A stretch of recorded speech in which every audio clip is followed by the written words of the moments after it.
Hey everyone, my name is Dr. Nick Halsey with Motus Nova. I'm a licensed neurophysical therapist and neuroscientist helping brain injury survivors understand how to make functional gains after their injury. I hope this video helps you in your recovery. Can I ask you a question? Of course, Leslie. When you play the games, are you supposed to be doing something or just letting the device move up and down? This is a really important point, and we should not be just letting the device move you up and down. You Okay, should be actively trying to follow the instructions to complete the task that it's asking you to complete. okay, That active movement is absolutely critical, right? Um, that's what I was saying earlier is it's not just the quantity of movements that you do, it's also the quality. right, And quality, we're defining that as your active engagement in the task.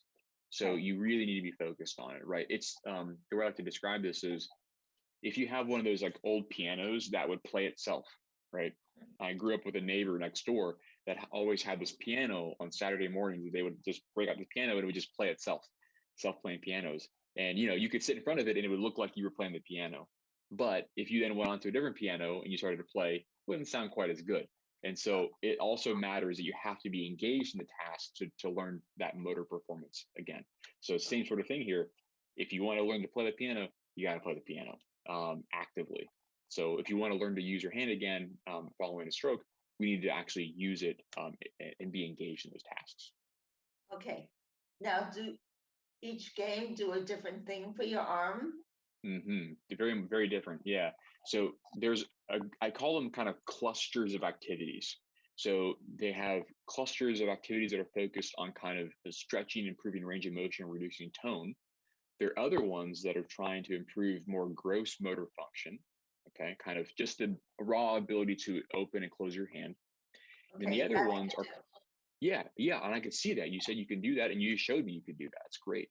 And then the sort of elevation from that is working on more fine motor skills.